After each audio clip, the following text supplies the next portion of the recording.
Hi mga Jai! Welcome to my life and welcome to another mukbang! Ay, mukbang lesson na lang! Okay, Teddy! Uy, na-miss ko yung mukbang lesson. Welcome to our mukbang lesson. So, ayan, ngayon is magkikwentuhan tayo about life and tingnan natin kung may ipapayo ang mga kasama natin dito. At tignan nyo din kung kumakain lang talaga si Darla. Sobrang babe ka siya ngayon. Ay, babe ka. Hindi ako tumatawag. Ang scripted ng galaw mo, te. Ang ano mo, ang unrealistic mo. Baka maging totoo ka lang, te, para mahalin ka ng tao. Galaw mo ba? So, yung mga kasama natin ngayon, si Queen Darla, Queen Emma, and Queen Mama. Yeah. We are the queenies Oo, queenies na kami. Mga queen na kami. So, ayan, magbumukbang kami. Nagluto kami ng butter, ay spicy buttered garlic shrimp. So, itong shrimp na to is galing kay Efrain Ranyola. Kababata ko yan, as in bagets pa lang kami na kami na talaga yung magkasama ko. Gusto ulit. Siya ang kaunang ko tingnan kaibigan kasi magkaklase kami ng elementary. So, yun, binentahan niya ako nito and si Jobber na nag-deliver. Pwede kayong umorder kay Order lang po kay Pim, yun lang po ako. Ang ganda mag-deliver. Pero mas better kay Efrain Ranyola, search nyo sa F. Huwag kayo kay Kofi Evans. So, ayan, kakain na tayo ngayon, pero kain muna tayo. Tikman natin yung luto namin ni Mama.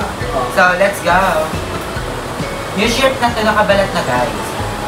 Pag bumili kayo, nakabalat na siya.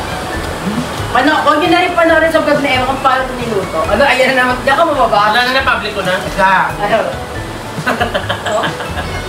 No! Ang sarap ng sabaw! Ang sarap ng sauce! Kasi ano yan, yung rami na ito. Hindi ko masarap ang magluto. Hindi! Kahit tsaka mo, sisling hotdog mo ang sarap. Darling, atong sa Medyo kinakaroon ko rin kasi yung pagluluto. Ang sarap! Kasi nga... Ano ba ito na rin? Baka matama yan. Marco, ay! Ang bilis! Palabasin nga yan. Ang sarap na luto. Ang sarap ng sauce. Ano sukanin? Yung panis, sarap-sarap mo.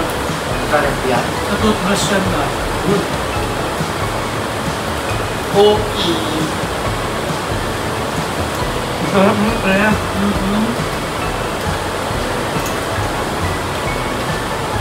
Ano yung lesson?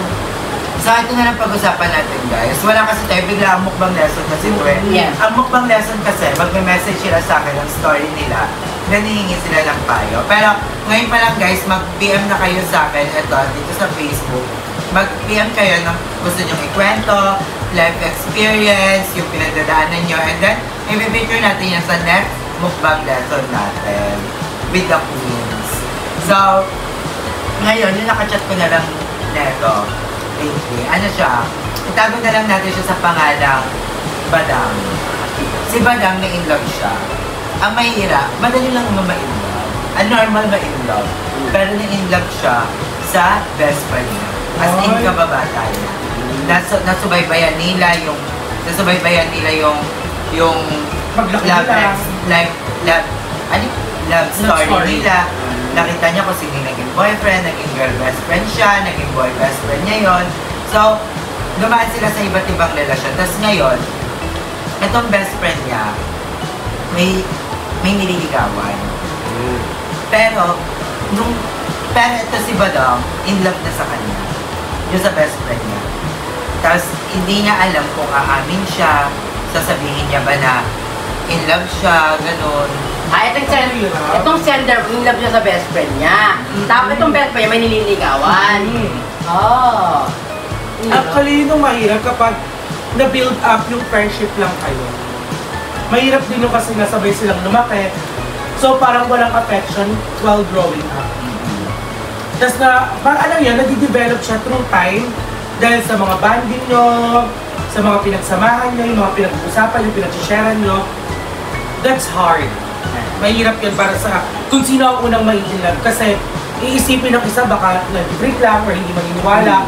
Or hanggang, ang worst, sabihin sa'yo nung tao na hanggang best friend lang ang tingin ko sa'yo. Nakakaalam mo sa mga ganyan kasi ang hirap din umamin.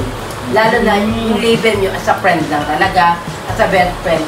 So minsan kasi parang, minsan iisipin mo, aamin ka ba? Or baka pag umamin ka, hindi ka as a friend na talaga. So masisira yung friendship yun. Ako, ang sabi ko nga sa kanya, live your life. Life is short. Alam mo, parang mas papapagaling yan. Yung nararamdaman mo, mas papapagaling yung takbo ng I mean, sabihin mo na. Kung gusto mo siya, sabihin mo na. Kasi mahirap magkaroon ng what ifs. Yes. Na, what if sinabi ko sa kanya? What if, alam mo yun, Gusto pa rin pala niya. oo, mas maganda na yung sabihin mo sa kanya hanggang naliligaw pa lang siya. Kasi ang hirap niya, pag sila na, tsaka mo sinabi. Para ka nang naninira ng relasyon. Pero sabi ko, habang nililigawan niya pa lang yung girl, sabihin mo na, then, face the face the, and the result. Kung maganda o hindi, basta Chika! may impact ako. Bakit? 30 minutes. Hindi, tingnan mo muna. Ang dami namin pinagkwentuhan. Ayan guys, ito yung setup namin. Umami ka pang kabit ka. Nagmumukbang kami. Takin na mo kabit ka ha. Pero tingnan mo muna, play ko na-play siya. Ang nangyari, hindi na na-play yan. Ilang 6 minutes. di ba? Na-play siya. Cool. Oo, mukha na full ka. Ano mo sa video, camera. Di ba na-play ko siya? Na-play. Camera. Ano yung Yung pinag-uusapan natin. Bakit siya Na cool. Hindi yun. Ang taas-taas ng gig niyan eh. Ang taas ng gig niya ng cellphone ni Aye. Oo, yun, nag-aalo naman. Try mo yung play, Gaga. Play. Ayan na. Wait lang. Nakakaloka naman yan. Hindi mataas pag gig niya ni Aye. Magsaing uli, magsaing. Oh, iPhone story. Ang laki pa pala eh. 349 gig ko. Kinarma, feel ko sa karma. Kasi mami ka. Bakit, Aye? Kasi mami siyang kabit. Napili ko hubs na nag-shodotra niya. Ano ba? Hindi. Ito, ha? Hindi, huwag mo ilagay mo sa vlog mo na lang to. Ayan na lang vlog mo, intro ka, dali. Pero, wait lang, na-play ko ha. Na-play ko, kita nyo naman. Kasi umabagod sa... Oo, magsaing na lang. Mamaya ulit. Gaga, hindi. Ano ka? Kain ka ulit? Tsaka yung tingrap. Sayang. Kaya. So, kakain tayo ulit? May isa pang balot ng cling wrap. Oo, meron pa. Kain tayo ulit. Hindi, wag na. Iba na lang kainin natin mamaya. Kasi may ganito naman eh. Tapos ituloy na lang natin. Oo. Kaya kwentuhan na Kwentuhan na lang. Oh, Marco ba? So, ano tong clip na to? Ha? Sa'yo na yan. Reality show. Reality show. Mag-reality show ka na rin. Nakakaloka. O baka kasi inisip yun, hindi ko na-play. Alam ko na-play ko siya. Gusto ko yung unang reaction ni Mama. Na-play ko yan! Na-play ko yan! Siyempre. Play ko yan. Si Marco ba? Kaya mo siya mo. Si Marco ba po may kasalanan? Yung clip po ni Aye, nag-vlog kami ng shrimp. Ng Kaso, biglang namatay yung phone. 6 yes. minutes lang yung nakapit. Bakit namatay, Aye? Ha? Bakit namatay? Hindi ko sure. Nakapagtaka. Feeling ko nang napindot or something, or may tumawag, through kinembo. Hindi, wala. Gano'n magre-ring yan? Babe, kumuna kayo. Papakita na ito kay Marco ba? Marco, bababa. So, nagbalat ako guys. Nagtabi ako. Ang sarap ng niluto nung. Look at that! Thank you, Mama! Nakakainis. Sayang, Aye pa. Upload mo yan. Ha? Upload mo. Mamaya. Hindi nakakain. Nakaupo na lang. Ah. So, ayan. Na-full yung memory. Ayan. Huwag naman sa reality show mo. Vlog mo na lang din yan. Dagdag mo. Magi, nakita na naman ako nagsusu Barbie. Alam mo Reality show. Dagat din yan. Ay, ayaw mo na pakitaan, ay. So, ayan mga day, dahil nga na po ito lang ating mukbang lesson ngayon natin siya pagpapatuloy pero hindi na tayo nagmumukbang. So, nandun na tayo sa payuhan na, di ba sinabi ko nga sa kanya na, Sorry. Ayan. Hindi ko guys, gusto ko malaman yung context. yung ano, Context.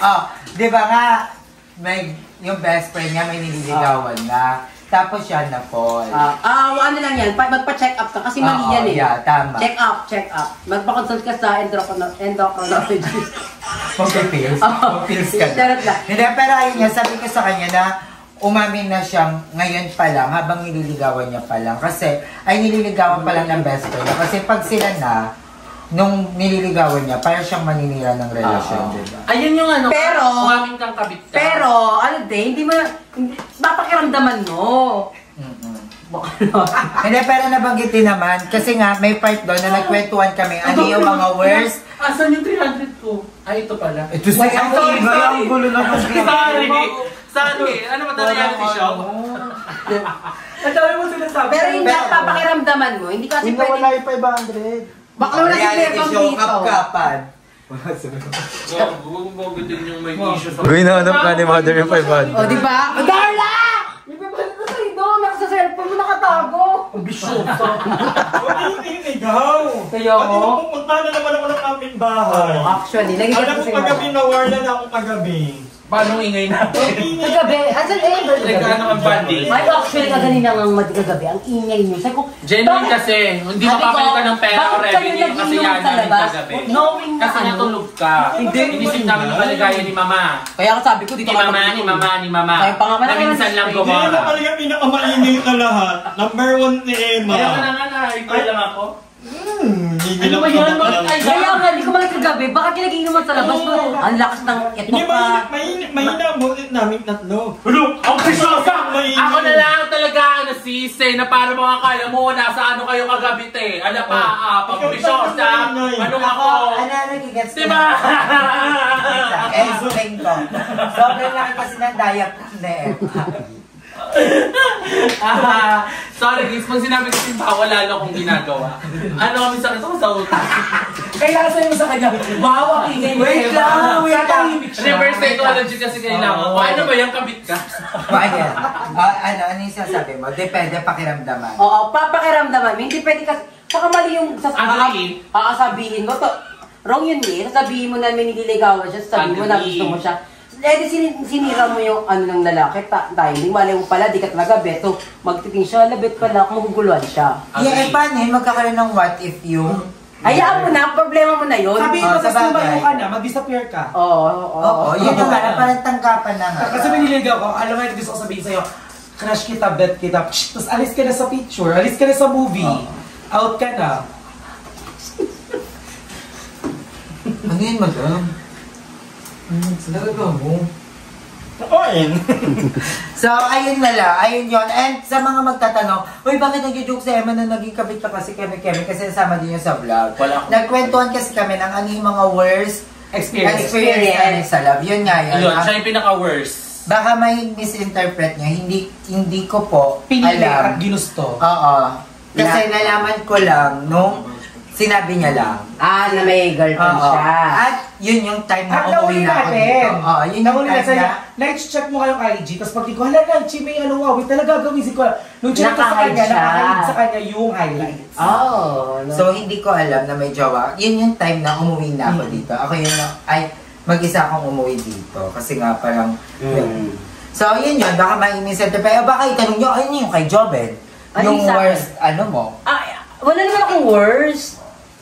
Yung sabi mo, yung sa best friend. Ay, hindi ko siya best classmate ko. Tapos, yung classmate ko na yon, like, sabi kami pumapasok ng school, tapos pag uwi ako, rush hour yun kasi panggabi uwian ko. Galing school, bakla, sa Heritage, agaw ng jeep, takbuhan, pinapasakay niya muna ko bago siya umuwi. Ganda.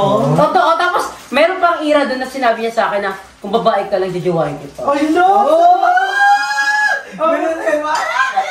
Panchi ko Sorry, maganda ka, no? Pero yun nga, ang sakit lang din na parang kung babae. Paano kung hindi nga ko babae? So wala. Pero yun na lang, pero dahil ko sinabi sa kanya na bet ko siya. So, hindi mo parang tinik na parang parinig yun na kung babae ka lang? Hindi, wala naman. Sobrang Parang hindi mo na ano Hindi mo yun siya nasa nilagyan ng mali compliment. siya, or Wala. Ay, may mali siya sa akin, pero hindi ako na Pero sinabi mo, bakit? Ano naman? Wala, naiyak So, ako. wala na. Hindi nag-disappear Ang pinakasweet pa namin noon, bakla, may baon kami, baon namin money, pinagsama namin. Pumunta kami ng Pure Gold, ibigay nila namin pagkain namin. Oo, tapos sa kanya yung pagkain. Pinakain sa mamaya. Sabi ko, ano yun, baon natin, wala kinakain ng mama. Gago! Baon pangambag pa sa pamilya. So, ayan. Kay Darla, syempre, isip niya, ano yung kay Darla? Pinaka-worst siguro na nangyari sa akin Yung ano, na-budget Nagbayad ako ng ketay, tapos nawala sa bahay. Ikaw yung nagtuloy. Ako'y nagtuloy. Yung umorder siya ng cellphone, tapos ikaw pala yung magbabayad. May loan na pirmahan, tapos may ketay, tapos pag-uwi ko isang gabi, hulo di mo mag-gamit. Tumahin siya. Na-scam po ako. Na-love-scam ako. Oo. Pero naano din naman si Lola, parang ang kinuwento niya that time, nung nagbumukbang kami, is yung may nag-propose, kasi hindi natuloy yung kasal. Actually yun, isa yun. Yun talaga yung pinaka... Di ba sa gawa-gawa ng Ito, lang yun? yun, yung pinaka talagang... Pinaka masakit. Ito nga, May to order yung wedding gown doon. Garter lang. And Tapos Pero talaga, hindi, nakakalungkot yung ganyan sitwasyon mo doon. Siguro kahit Pero kung- hindi ko siya masisisi. Ganda. Ba't din tinuloy? Hindi, kasi ikaw din, may kasalanan mo din. I hate to yourself. Ano nakalmot siya? Ano? Saan? Natapakan niya kasi sa mukha. Natapakan niya yung ulo ni Marcova. Paano yan injectionan? Hindi naman, malinis si Marcova. Oo, malinis Uy! Pag tumahay ka na sa bubong. Emma, ikaw anong worst ano mo? Ito, nakalimutan ko na. Charis, na ano ba? Worst ano Wala akong sa'yo? love experience. Hindi, yung pinagpapatuloy mo kahit wala kayong label. Ano yung yun? Huwag ka mag-settle sa ganon. Ngayon, dahil wala si Madam Aiba doon sa mukbang, tanongin natin siya. Ikaw, Madam, ano yung worst love experience mo? Na sobrang naaalala mo na hanggang nasasaktan ka. Siguro din na nasasaktan, kasi bigla move on na siya eh. Yung nagpakatanga ka, no? Ano Pero yung... hindi naman wala naman akong tinitingin. Kasi, parang during that time, mataya naman ako. Oo. Ako naman. Pero tama ba siya or mali? Hindi ko masabing mali. Kasi Yan ba yung mga nagpapasahod naman ako siya? eh. Yun ba yun? Magi ba't nagpapasahod? Yun yung worst, na binabayaran niya ang pagmamahal. Hindi kami na, for contact, ito kasi yun. Sa purong green. Pandemic kasi, magpa-pandemic, na wala nang trabaho ang nanay at tatay niya, so wala silang income. So during that time, medyo malaki na talaga ang inikita ko. So sabi ko, kung gusto mo, sa akin ka na lang, tumama ka na lang sa akin, mag-work ka para makatulong ka sa family mo. Kasi during that time talaga, ang line of work ng parents niya, yung sa pagkain, sa duty free, and kumbaga nung pandemic ng lockdown, hindi talaga allowed na magbenta ng kahit ano pagkain. Kaya naman wala talaga silang income. So sabi ko, if you want, mag-work ka na lang sa akin para maka-help ng appearance. Actually, parang assistant mo naman siya nun eh. Siya yung taga-video mo. Yeah, maraming pero hindi yun, hindi nagtagal, parang ilang buwan lang yun. Tapos, sabi ko, gusto mo, kaya nga tinuruan ko naman lang, para kumita pa naman. I think, hindi naman over, hindi ko siya matawag na work, kasi ang dami kong natutunan sa... Ano masaya ka naman? Masaya ako nun, alam naman nila yun. Ikaw mother.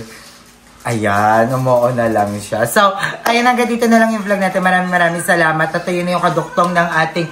Actually, parang 40 minutes yung vlog na yun, diba? Matagal, mahaba Sobrang haba ng vlog na yun. Pero yun, hindi namin alam kung bakit. Basta bigla na lang namatay. Pagkatapos namin, nag-outro ko, pagtingin namin, nakapatay yung phone. Akala ko na lobat. Pero hindi pala siya lobat. Naka-off na yung phone. So, ayun na lang. Hanggang dito na lang. And I hope nag-enjoy kayo. And yan, huwag niyo kalimutan na mag-send din kung gusto nyo mag-send ng inyong mga story and babasahin natin yan for our next mukbang lesson.